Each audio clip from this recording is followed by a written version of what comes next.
Hey guys, welcome back to my YouTube channel. मैं प्रवीण। मैं आपको 10th एनसीईआरटी मैथ्स का कोर्स करा रहा हूं, जिसमें हम 3.1 एक्सरसाइज पर हैं। 3.1 एक्सरसाइज का ये 5th क्वेश्चन है जो कि हम पढ़ने वाले हैं। इसके पहले हमने सारे क्वेश्चंस किए हैं, जो सारे आप डिस्क्रिप्शन में जाइए। डिस्क्रिप्शन में आपको एक लिंक होगी, इस लिंक पर आप 3rd चैप्टर पर क्लिक करेंगे तो आप तीसरे चैप्टर पर पहुंच जाएंगे। आपको सारे क्वेश्चन देखने को मिल जाएंगे। ठीक है, बार बार उनको पढ़िए, उनका बेसिक क्लियर करिए, फिर उसके बाद आप इस वीडियो को देख सकते हैं। यदि आपको समझ आ रहा है तो आप मेरे साथ कंटिन्यू रहिए। ठीक है, आपको हमारी ये वीडियोस वगैरह सारे अच्छे लग रहे हैं तो जरूर हमारी वीडियोस को लाइक करें, चैनल को सब्सक्राइब करें और लोगों को शेयर करें।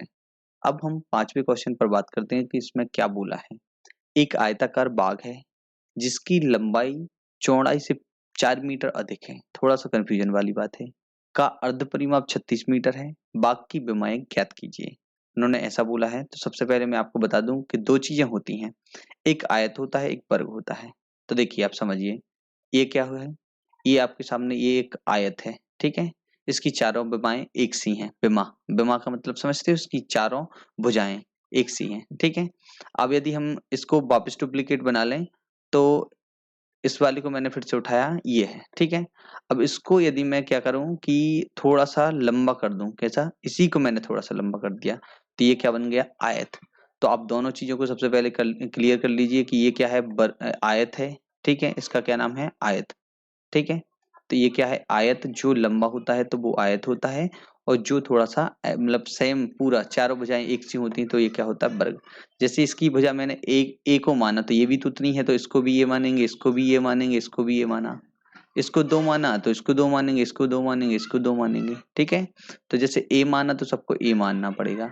यदि देखो इसके बराबर ये वाली बिल्कुल सेम भुजा है तो इसको क्या मानेंगे, ए मानेंगे। तो इसको भी हमें ए ही माना, ठीक है। ये दोनों तो एक सी ही हैं। ये थोड़ी लंबी हो रही है तो इसका नाम हम बदल देंगे, इसको क्या बोल देंगे, बी, ठीक है। तो ये क्या होती है, लंबाई, और एक होती है क्या, चौड़ाई, ठीक है। लंबाई और चौड़ाई। यदि इसके परिमाप की बात करें तो परिमाप क्या कहलाता है, तो सबसे पहले आप समझ लो कि परिमाप होता है चारों भुजाओं को आप जोड़ दो, ठीक है। जैसे हम परिमाप दो चीजों की बात करें, एक हमने क्या बनाया, वर्ग बनाया है, एक क्या बनाया है, आयत बनाया है, ठीक है। यदि आयत का परिमाप हमें निकालना है तो हमें इनकी चारों भुजाओं को जोड़ना, मतलब यहाँ से हम यहाँ तक चलेंगे तो ये हो गया ए, फिर यहाँ से यहाँ तक बी, फिर जाएंगे तो ए, फिर जाएंगे तो फिर कितना, बी। तो हम आयत की बात करते हैं तो ए प्लस फिर बी फिर प्लस ए फिर प्लस बी। तो कितने, दो ए हो जाते हैं और दो क्या हो जाते हैं, बी हो जाते हैं। तो टोटल क्या कितना हो जाएगा, दो ए प्लस बी। दो को हमने कॉमन निकाला, अंदर क्या बचा, ए प्लस बी। तो हमें इससे क्या पता चला, एक चीज को हम लंबाई मानेंगे, एक चीज को, दूसरी चीज को चौड़ाई मानते हैं, ठीक है। लंबा ज्यादा कौन है, बी है, तो इसको हम लंबाई मान लेंगे। और चौड़ाई किसकी ज्यादा है, चौड़ाई क्या है, चौड़ा, मतलब चौड़ाई थोड़ी कम होती है, लंबाई हमेशा ज्यादा होती है। जैसे आपकी लंबाई क्या है, ज्यादा है, चौड़ाई कम है, तो चौड़ाई लगभग हमेशा कम ही होती है, ठीक है। तो इसकी क्या मानेंगे, चौड़ाई, ठीक है। तो ये क्या हो गया, चौड़ाई हो गया, ठीक है, चौड़ाई हो जाती है। और ये क्या है, लंबाई, ठीक है। तो ये क्या है, लंबाई। तो हमें इससे क्या पता चला कि परिमाप पता चल गया आयत का। यदि किसी ने वर्ग का परिमाप बोला तो क्या करेंगे, पहले ए चलेंगे, पहले फिर से ए चलेंगे, फिर से ए चलेंगे, फिर से ए चलेंगे। तो ए को कितनी बार चलना है, ए को 4 बार चलना है, ए 4 बार चलेंगे तो कितना हो जाएगा आंसर, 4a। तो इसका मतलब क्या होगा, 4 गुणित के भुजा हो जाएगा, ठीक है, ठीक है। अब यदि परिमाप की जगह हम क्या करेंगे, क्षेत्रफल की बात करते हैं। तो क्षेत्रफल में क्या आता है, एक वर्ग होता है और दूसरा क्या होता है, आयत होता है, ठीक है। तो आयत और वर्ग के वर्ग में कुछ नहीं, दोनों की लंबाई और चौड़ाई का मल्टीप्लाई करना है। तो देखो, जैसे आयत की बात की तो लंबाई का मल्टीप्लाई चौड़ाई में कर दिया तो ये आंसर आ गया। यदि इन दोनों का लंबाई के चौड़ाई में मल्टीप्लाई करेंगे तो क्या आएगा आंसर, वर्ग का क्षेत्रफल क्या होगा, लंबाई गुणित चौड़ाई, तो ए गुणित का ए हो जाएगा। तो इसका आंसर आ जाएगा ए स्क्वायर, इसका आंसर आ जाएगा ए बी, ठीक है। तो इसका लंबाई गुणित चौड़ाई, इसका क्या हो जाएगा, सिर्फ एक कोई भुजा है उसकी सिर्फ वर्ग कर दो, ठीक है। तो भुजा का भुजा में गुणा कर दो, बस आंसर आ जाएगा। तो इतना आपको थोड़ा सा बेसिक समझ आ गया होगा। अब हम क्वेश्चन पे चलते हैं, ठीक है। तो क्वेश्चन में क्या लिखा है कि माना, क्वेश्चन में हम क्या मानेंगे, सबसे पहले उन्होंने बोला है एक आयताकार बाग है, चलो इस बात को छोड़ो, जिसकी लंबाई और चौड़ाई, तो लंबाई को क्या मानेंगे, तो हमने माना लंबाई को x मान लिया, क्या मान लिया, लंबाई को माना, लंबाई x है, ठीक है। और चौड़ाई क्या है, चौड़ाई, चौड़ाई को क्या बोल देंगे, चौड़ाई y है, ठीक है। तो y है, ये दो बातें हो जाती है हमारी। तो अब इनकी जो पहली कंडीशन क्या थी कि लंबाई मतलब कि x, ठीक है, जो लंबाई है चौड़ाई से 4 अधिक है, तो अगर जैसे लंबाई चौड़ाई के बराबर होती तो ऐसी होती ना, ठीक है। और क्या बोला उन्होंने कि लंबाई चौड़ाई से 4 अधिक है, यदि हम चौड़ाई को 4 अधिक करेंगे तो लंबाई के बराबर होगी। इसको फिर से पढ़ो आप। देखो यदि आपको ये वाले सेंटेंस समझ नहीं आती तो देखो यहाँ से पढ़ा करो, कॉमा की बात से, ठीक है। यहाँ से पढ़ो, चौड़ाई से 4 मीटर अधिक, चौड़ाई से 4 मीटर अधिक क्या है, लंबाई है, ठीक है। इसको थोड़ा घुमा के पढ़ लो, ठीक है, तो ये समझ आ जाएगा। तो हमारा समीकरण कौन सा बन गया, 1 बन गया। अब उन्होंने बोला का अर्ध परिमाप, किसका, का मतलब क्या होता है, वर्ग, जी क्या बोला, आयत का, बाग का, ठीक है। बाग का अर्ध परिमाप क्या है, 36 है। तो अर्ध परिमाप का मतलब समझते हो, अर्ध परिमाप का मतलब ये होता है कि जैसे हमारे पास जो क्या था, आयत था, ठीक है, ये है हमारे पास आयत, ठीक है। तो आयत का अर्ध परिमाप मतलब कि हमने कितना इस हमारा परिमाप टोटल कितना आ रहा था, सबको जोड़ा था हमने, तो बाहर 2 आया था, अंदर a प्लस कितना आया था, b आया था अंदर 2a+b बराबर। a प्लस बी की जगह जैसे लंबाई चौड़ाई को मैंने x और y माना तो x और y भी मान सकते ना अपन, ठीक है। तो हम फिर से मानते हैं, वापस चलते हैं। देखो जैसे ये क्या था, आयत था, ठीक है, ये हमारा क्या हुआ, आयत। आयत में जैसे हमने क्या माना, लंबाई को x माना, ठीक है। तो लंबाई को हमने क्या माना, x, चौड़ाई को कितना माना, y, लंबाई फिर क्या होगी x, चौड़ाई क्या होगी फिर से y, ठीक है। चारों को जोड़ेंगे तो 2x+y आ जाएगा, जो कि हमने अभी बेसिक में पढ़ दिया है, ठीक है। तो उन्होंने क्या बोला कि अर्ध परिमाप, ये परिमाप तो क्या है, पूरा परिमाप है, अर्ध मतलब इसका आधा, आधा मतलब कि क्या करोगे, 2 से डिवाइड करोगे तो आंसर कितना आएगा, x+y आएगा। तो ये कितना दिया है उन्होंने, 36 दिया है। तो इसका मतलब क्या पता चला हमें, x+y की वैल्यू कितनी हो जाती है, 36 हो जाती है, ठीक है। तो इससे हमें ये दोनों बातें पता चल जाती हैं। अब हमें क्या करना है कि कभी भी जो हमने इसके पहले क्वेश्चन किए थे उन क्वेश्चंस के जैसे ही समझना है इनको, ठीक है। तो हमारे समीकरण क्या बना, x बराबर y+4 और x+y=36। तो ये समीकरण कौन सा हो गया, 2 हो गया। ये दोनों समीकरण हो जाते हैं तो इनको देखो, ये दोनों समीकरणों को मैंने यहाँ पर लिख लिया है। अब इनको क्या करते हैं कि जैसे हम x की कोई वैल्यू को रखेंगे तो हमें y की कोई वैल्यू मिलेगी, ठीक है। तो जैसे हमने क्या किया कि x बराबर y+4 लिखा है, x बराबर y+4 लिखा है, ठीक है। तो y+4 जैसे लिखा है तो हमें क्या चाहिए, y की वैल्यू चाहिए। तो y की वैल्यू निकालने के लिए क्या करना पड़ेगा, y को यहीं छोड़ दो, x को इस तरफ ले जाओ, 4 को इस तरफ ले जाओ, नहीं तो देखो x जहाँ था वही है, y जहाँ है वही है, बराबर के पास में y है ना, सिर्फ 4 को हम इस तरफ ले जाएंगे तो माइनस का 4 हो जाएगा कि नहीं हो जाएगा, ठीक है। तो ये माइनस का हमारा क्या हो गया, 4 हो गया। तो y बराबर क्या आंसर आ गया, x-4 आ गया, ठीक है। अब ऐसे ही हम क्या करेंगे, इसको दूसरी वाले को x+y= कितना लिखा है, 36 लिखा है। हमें तो y की वैल्यू चाहिए जैसे हमने पिछले क्वेश्चन में किया था, तो y की वैल्यू हमें यहाँ पे लिखना है, ठीक है। तो y की वैल्यू निकालने के लिए क्या करना पड़ेगा, हमें एक को किसी को पक्षांतर करना पड़ेगा। y चाहिए तो y को यहीं फिक्स कर दो, सिर्फ x को इस तरफ लेके आ जाओ। तो x को हम इस तरफ लेके आएंगे तो 36 माइनस कितना हो जाएगा, x हो जाएगा। तो इसका आंसर क्या आया, 36 माइनस एक्स, ठीक है। इसका आंसर आएगा 36 माइनस एक्स, ठीक है, 36 माइनस एक्स, ठीक है, ये आ गया। अब हमें क्या करना है कि इनको वैल्यू कुछ पुट करना है। देखो नंबर्स बड़े बड़े हैं, तो जैसे मैंने मन से लिया 16, ठीक है। तो जैसे मैंने 16 को माना यहाँ पर, तो 16 को जैसे ही हमने इसमें फिल किया तो देखो 16 एक्स की वैल्यू कितनी हो जाती है, 16। तो यहाँ पे जैसे ही हम 16 को रखेंगे और 16 में से जैसे हम 4 को माइनस करेंगे तो हमारा आंसर कितना आ जाएगा, 16 में से 4 को माइनस करेंगे तो कितना आ जाएगा, 12 आ जाएगा, ठीक है। 12 आ जाएगा तो 12 को हमने यहाँ पे रख दिया, मतलब 16 रखने पर हमें 12 वैल्यू मिल जाती है। अब जैसे मैंने मन से 12 को ही रख लिया, ठीक है। तो जैसे मैंने दिमाग से 12 को ही ले लिया, तो जैसे हम 12 में से 12 एक्स की वैल्यू कितनी हो जाती है, 12, ठीक है। 12 में से जैसे ही हम कितने को घटाएंगे, 4 को हटाएंगे तो कितना हमारा आंसर आ जाएगा, 8 आ जाएगा। तो हमारा दूसरा आंसर क्या मिल गया, हमें 8 मिल गया, ठीक है। अब हम ऐसे ही इसमें करते हैं, जैसे ही हमने x की वैल्यू को क्या माना, 16, ठीक है। x की वैल्यू को माना 16, 16 को हमने यहाँ पे रखा तो 16 और 36 को जैसे ही हम घटाएंगे तो कितना आंसर आ जाएगा, 20 आ जाएगा। 16 में से 36 को घटा देंगे, 36 में से 16 को घटा देंगे, ठीक है। तो हमारा आंसर कितना आ जाएगा, 20। यदि मैंने यहाँ पर कितना रखा, 24 रखा, ठीक है। 24 को हम जैसे रखेंगे तो देखो 36 माइनस कितना हो जाएगा 24 हो जाएगा, क्योंकि x की वैल्यू कितनी, x के बराबर क्या है 24 है, तो x की वैल्यू हमने यहाँ पे क्या रख दी 24 रख दी। ठीक है, तो 24 रखी, जब हम इनको घटाया तो 36, 6 में से 4 गया तो कितना 2 आ गया, और इनमें से इनको घटा दिया तो कितना आ गया आंसर 12 आ गया। ठीक है, तो ये सारी वैल्यू हमें रखना है ध्यान में। अब हमें क्या करना है, इसका ग्राफ निरूपित करना है। ठीक है, तो इसको हम पहले ग्राफ को बनाते हैं। ये हमारा ग्राफ पेपर है, इसमें जो हमने सारी जो दोनों वैल्यू निकाली, ये वाली वैल्यू निकाली और ये वाली वैल्यू निकाली, दोनों वैल्यूज को हमने यहाँ पे रख लिया। अब हमें क्या करना है, ग्राफ को बनाना है। ग्राफ बनाने के लिए क्या करते हैं, सबसे पहले दोनों लाइन को खींचते हैं, एक्स और वाई एक्स को बनाते हैं और सारे नंबर्स डाल देते हैं। ठीक है, जैसे वहां पे 4 8 12 16 24, ठीक है, तो यहाँ पे 4 8 12 4 4 के हमने डिफरेंस इनको बना लिया। ठीक है, अब हमें क्या करना है, एक्स पर हमें वो बिंदु ढूंढना है, x की वैल्यू कितनी लिखी है 16 लिखी हुई है, तो x की जगह पर x अक्ष पर हमें 16 को देखना है, तो x पर 16 कहाँ है, यहाँ पर है। ठीक है, और हमें अब क्या करना है, y अक्ष पर कितना देखना है 12 को देखना है, तो y अक्ष पर हम 12 को देखें तो ये है, तो y वाले अक्ष पर क्या है 12। ठीक है, और 16 क्या है x वाले अक्ष पर है, तो हमारा एक बिंदु इस जगह पर मिल जाएगा। ठीक है, तो 16 और 12। ऐसे ही हम क्या करेंगे, दूसरा बिंदु x पर हमें 12 को देखना है, तो x पर हमें 12 मिल गया। अब हमें क्या करना है, बाय पर, बाय पर कितना ढूंढना है, हमें बाय पर 8 देखना है, तो बाय पर हमें 8 देखना है, तो 8 हमारा कहाँ है, यहाँ पर है।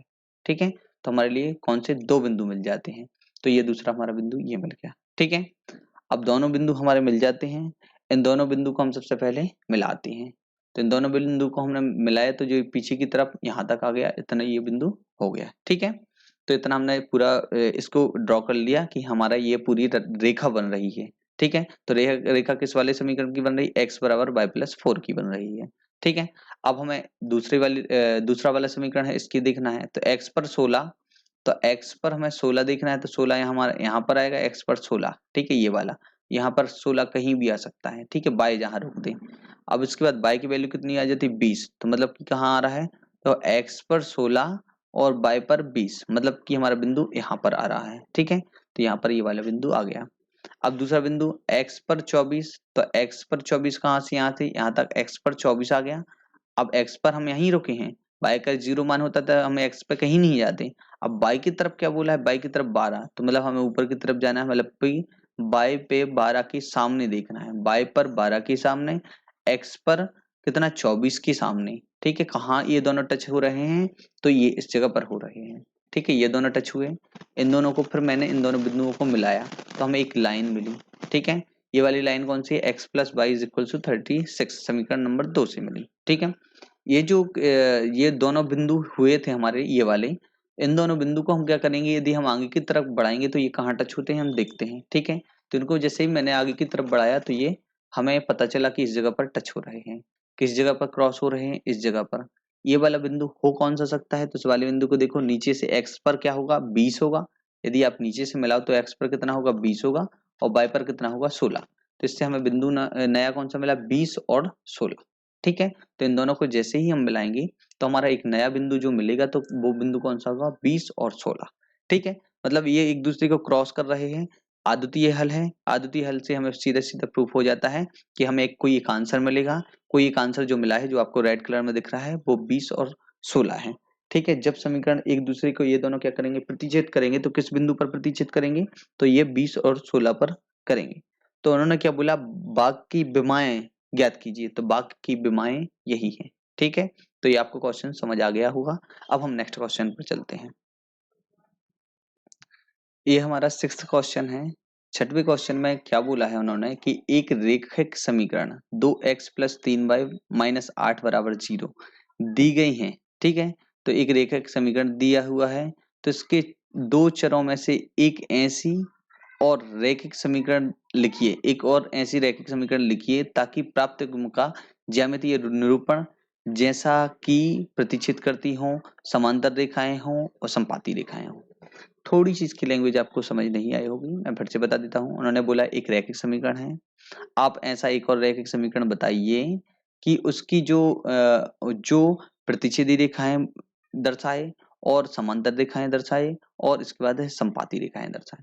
मतलब कि एक समीकरण दिया हुआ है जो कि हमारे सामने है, तो क्या है दिया है, तो दिया क्या है, ठीक है, दिया है 2x plus 3y-8 is equals to 0, एक समीकरण दिया है। एक और हमें ऐसा समीकरण बनाना है कि प्रतिच्छेदी की रेखाएं प्रतिच्छेद करें, मतलब ऐसा नोट करें। तो सबसे पहले इसका आप बेसिक देख लीजिए कि आपको ये आना चाहिए कि रेखाएं कब प्रतिच्छेद करती हैं, कब क्या करती हैं, ठीक है। तो इसका बेसिक आप समझो पहले, ठीक है। बेसिक में हम आते हैं तो इसका फर्स्ट क्वेश्चन में बताता हूँ।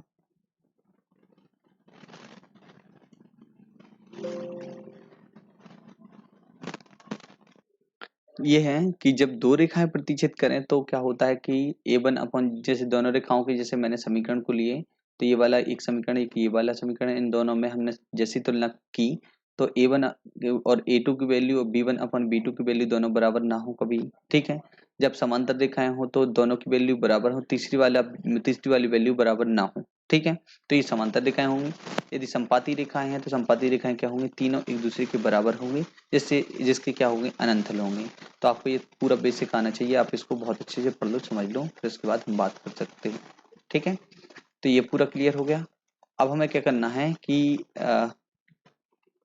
इसको हम हटा देते हैं, ठीक है। हमारे क्वेश्चन पर आते हैं। तो व्यापक जो हमारा समीकरण था, तो A X square plus A X plus B Y, A X plus B Y plus C is equal to 0, ठीक है। तो हमारे पास a1 की वैल्यू क्या आ जाती है, जैसे a1 और b1 और c1, जैसे हमारे पास a1 की वैल्यू कितनी आ जाती है 2, a2 की वैल्यू, b1 की वैल्यू कितनी आ जाएगी 3, और c1 की वैल्यू क्या आ जाएगी -8 आ जाएगी, ठीक है। तो ये तीनों वैल्यू हमारे पास आ जाती हैं। अब हमें क्या करना है कि पहली वाली शर्त पर चलते हैं। तो पहली वाली शर्त क्या बोला है, प्रतिच्छेद करती हूँ। तो प्रतिच्छेद कब करती हैं, a1 अपॉन a2 बराबर नहीं है b1 अपॉन b2, ठीक है, जो कि अभी मैंने बेसिक में बताया। तो ये वाली कंडीशन आएगी। तो इस वाली कंडीशन में जैसे a1 की जगह पे हमने क्या रख दिया, 2 को रख दिया, और b1 की जगह पे हमने कितने को रख दिया, 3 को रख दिया, ठीक है। तो ये दोनों बराबर ना हो तो इस कंडीशन में हमें यहाँ पर कौन सी वैल्यू को रखना है, ताकि हमारा क्या हो कि ये दोनों एक दूसरे के बराबर ना, ठीक है। जैसे आपने यहाँ पे रख दिया, आपने 4 को रख दिया, 4 भी रख सकते हो, जैसे मैंने यहाँ पे रख दिया, कितना रख दूँ, जैसे आपने 2 को रख दिया, ठीक है, 2 हटाओ, ठीक है, 2 को रख दिया, यहाँ पर 4 को रख दिया। तो अब क्या, ये दोनों कट जाएंगे तो आंसर आपका कितना आएगा, 1/1 मतलब 1 आ जाएगा, यहाँ पर 3/4 आ जाएगा। तो इससे हमारी दो कौन सी वैल्यू आ जाती है, a2 की वैल्यू आ जाएगी, और ये वाली वैल्यू कौन सी रहेगी, b2 की वैल्यू रहेगी, ठीक है। तो इतना आपको समझ आ गया कि नहीं आएगा। अब हमें क्या करना है, इससे हमें एक क्या हमें रैखिक समीकरण प्राप्त करना है ना। तो रैखिक समीकरण बनाने के लिए क्या होता है, a2 x plus b2 y plus c2 is equal to कितना होगा 0। तो a2 की जगह क्या वैल्यू आएगी हमारी, 2 आ जाएगी, तो हमने 2 को रख दिया, 2x प्लस b2 की वैल्यू कितनी आ जाएगी, 4 आ जाएगी, तो 4 लिख दिया, तो हमने 4 बाय आ गया, ठीक है, 4 बाय, और प्लस C2 तो देखो इसमें कहीं कुछ इंक्लूड है नहीं, तो C की जगह हम 8 को भी रख सकते हैं, 4 को भी रख सकते, कुछ भी रख सकते हैं, ठीक है। तो C की जगह हमने 8 को रख दिया, ठीक है, और इस इक्वल में क्या कर दिया, हमने 0 कर दिया, ठीक है। तो हमारे ये समीकरण बना, इन दोनों की वैल्यू हम जैसे रखेंगे तो एक दूसरे के बराबर नहीं होंगी। तो हमारा कौन सा हो गया, ये फर्स्ट क्वेश्चन हो गया, ठीक है। तो पहली शर्त हो जाती है। अब सेकंड वाली कंडीशन पे पहुंचते हैं। सेकंड वाली कंडीशन में देखो आप, a1 की वैल्यू हमारे पास क्या है, बराबर 2 है, b1 की वैल्यू हमारे पास क्या है, 3 है, और c1 की वैल्यू कितनी है, -8 है, ठीक है। तो अब हम क्या करते हैं कि जब रेखाएं समांतर हो, तो रेखाएं समांतर कब होती हैं, a1 अपॉन a2 बराबर b1 अपॉन क्या है, b2 बराबर c1 अपॉन c2, इसमें बराबर नहीं है, मतलब लगता है जैसे मैंने अभी बेसिक बताया था उसमें ये होता है, तो ऐसे ही इसमें हुआ, ठीक है। अब क्या है कि हम इन दोनों वैल्यू को तीनों वैल्यू को रखते हैं ऊपर, ठीक है। तो 2 आया, दूसरी वाली वैल्यू में कितना आया, 3 आया, और तीसरी वाली वैल्यू क्या है हमारे सामने, -8 है, ठीक है। तो ये तीनों वैल्यू हमारे सामने आ जाती है, ठीक है। जब कभी भी देखो इसको बराबर हमें नहीं करना है, इन दोनों को हमें बराबर करना है, तो इस जगह पर हम ऐसी कौन सी वैल्यू रखें कि ये दोनों बराबर रहें। तो इसका आप कभी भी आपको बराबर करना है कि नहीं, दो अनुपातों को, तो इसका हमेशा डबल ले लो। 2 का डबल कितना हो गया 4, 3 का डबल कितना हो गया 6, ठीक है। इनको बराबर नहीं करना है, तो इनके बराबर नहीं करना है तो आप यहाँ पे कितना लग सकते हो, 7 ले लो मन से, ठीक है, 7 को ले लिए, कोई दिक्कत नहीं है। तो 7 को ले लिया, मतलब ये बराबर नहीं होंगे, ये दोनों तो बराबर होंगे। जैसे आप इसको काटोगे तो 1/2 आ जाएगा, इसको काटोगे तो 1/2 आ जाएगा, ये नहीं बदलेगा, ये नहीं आएगा कुछ भी। तो इससे हमें क्या पता चला, A2 की वैल्यू, इससे B2 की वैल्यू, इससे क्या पता चला हमें, C2 की वैल्यू। ठीक है, तो C2 की वैल्यू हमारे लिए मिल जाती है। यहाँ पर हमने 8 को माना था ना, तो 8 भी हम यहाँ पे लिख सकते थे। जैसे हमने यहाँ पे 8 को माना था, तो चलो मन से हमने उसी 8 को यहाँ पे भी ले लिया। ठीक है, कोई दिक्कत हुई क्या, नहीं हुई कोई दिक्कत। जैसे मैंने C2 को यहाँ पे मन से माना था ना, C2 की वैल्यू, तो यहाँ पे भी C2 की वैल्यू उसी को मान लेते हैं, 8 ही मान लो। ठीक है, तो अब हमें क्या करना है, इसका समीकरण लिखना है। तो A2 x होता है, B2 क्या होता है, y होता है, और C2 क्या होता है, C2 इज इक्वल टू 0। तो A2 की वैल्यू हमारे पास कितनी है, 4x हो गई, और प्लस B2 की वैल्यू कितनी आ जाती है हमारे पास, 6y आ जाती है, और प्लस C2 की वैल्यू कितनी आ जाएगी, 8 आ जाएगी, इज इक्वल टू 0। तो ये हमारा दूसरा समीकरण बन गया। ऐसे ही देखो, ये दूसरी वाली कंडीशन हमारी फॉलो हो चुकी है। ठीक है, ये दूसरी वाली कंडीशन। ठीक है, अब हम थर्ड कंडीशन पर पहुंचते हैं। थर्ड कंडीशन में क्या बोला उन्होंने, देखो ये वीडियो थोड़ा लंबा हो जाएगा, ये चैप्टर तो कंप्लीट हो जाएगा कम से कम, क्यों टाइम इतना वेस्ट करो अपन इतने छोटे छोटे चैप्टर्स में। ठीक है, अब ये हमारा तीसरा क्वेश्चन है, थर्ड।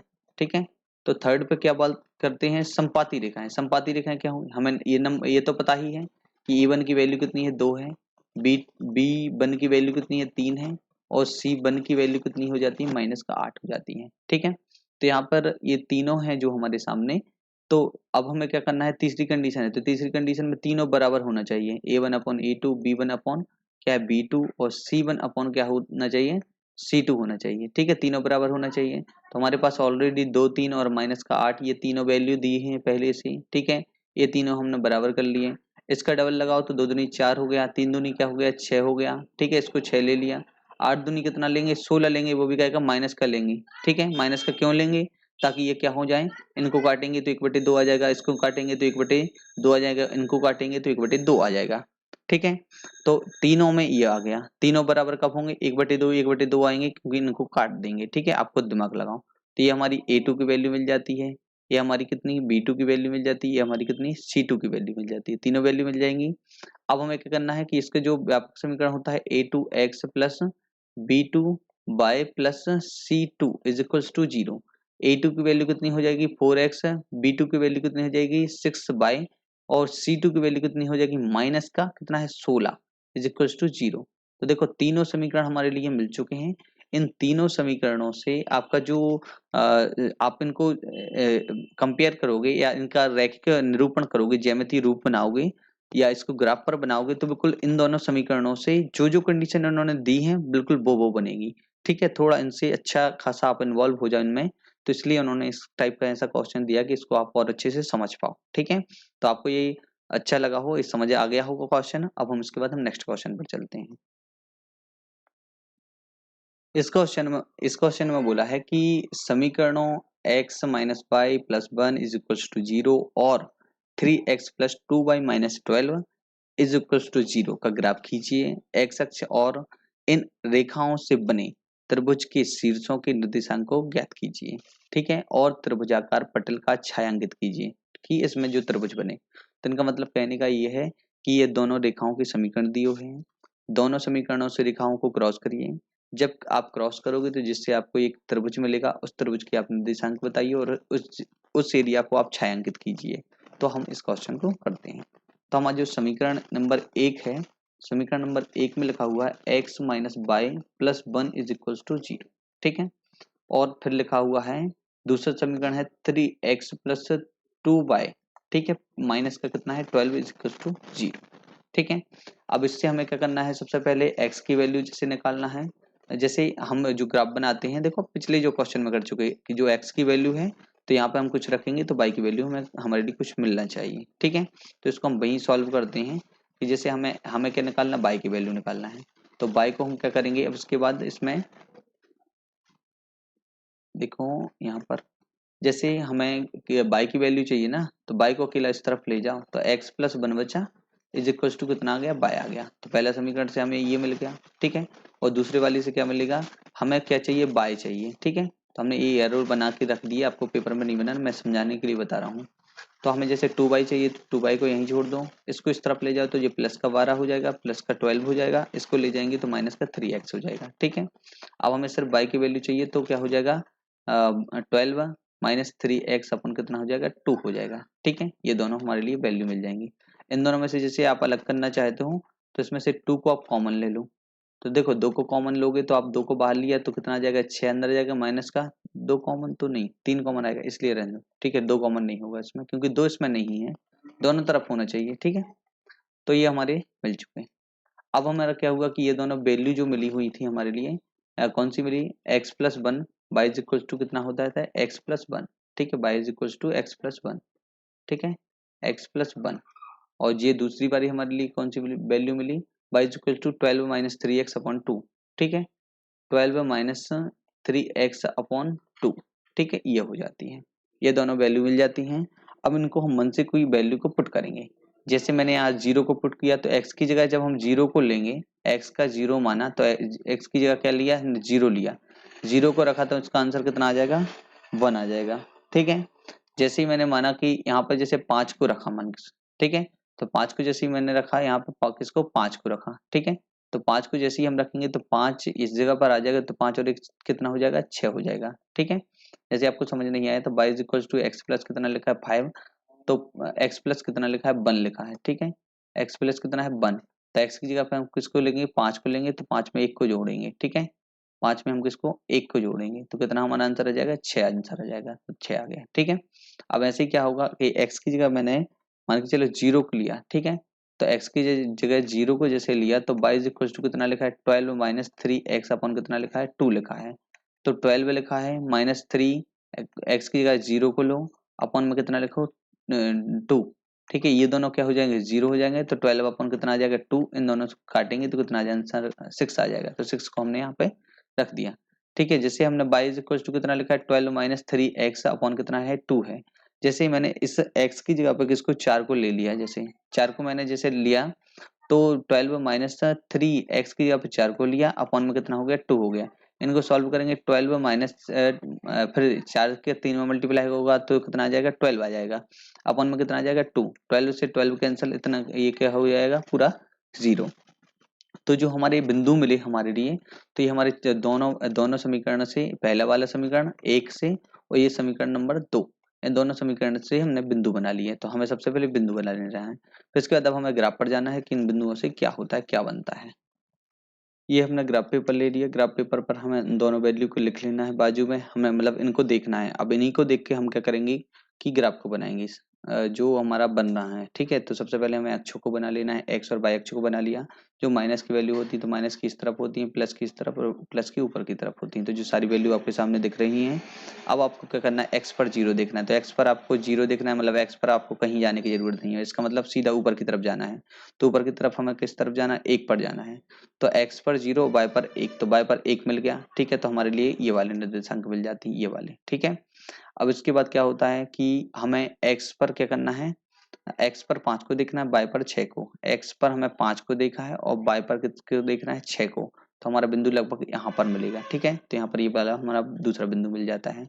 अब हमें क्या करना है x पर 0 को देखना है, तो x पर हमें कहीं जाना नहीं है, y पर 6 को देखना है, तो y पर 6 को मतलब ऊपर की तरफ जाना है। ठीक है, तो ऊपर की तरफ हम जैसे जाएंगे तो ऊपर की तरफ जाएंगे तो हमारा कितना आ जाएगा ऊपर की तरफ यहाँ 6 के सामने आ जाएगा बिंदु हमारा। ठीक है, एक बिंदु हमारा ये आ गया, सॉरी इसको मैं जोड़ना भूल गया था। ठीक है, तो इनको हम पहले जोड़ देते हैं, अब हम दूसरा बिंदु को देखते हैं। ठीक है, तो पहले जब दोनों बिंदु हम बना लेते हैं फिर उनको हम जोड़ देते हैं। ठीक है, क्योंकि जब मैंने इसको डिजाइन किया था तो मैंने इसी हिसाब से किया था कि पहले बिंदु को देखना है फिर उसके बाद इनको मिलाना है। ठीक है, अब यहाँ पर x पर 0 होना चाहिए और y पर कितना होना चाहिए 6 होना चाहिए, तो y पर 6 कहाँ है यहाँ पर है, तो y पर 6 हमारा ये बिंदु मिल गया।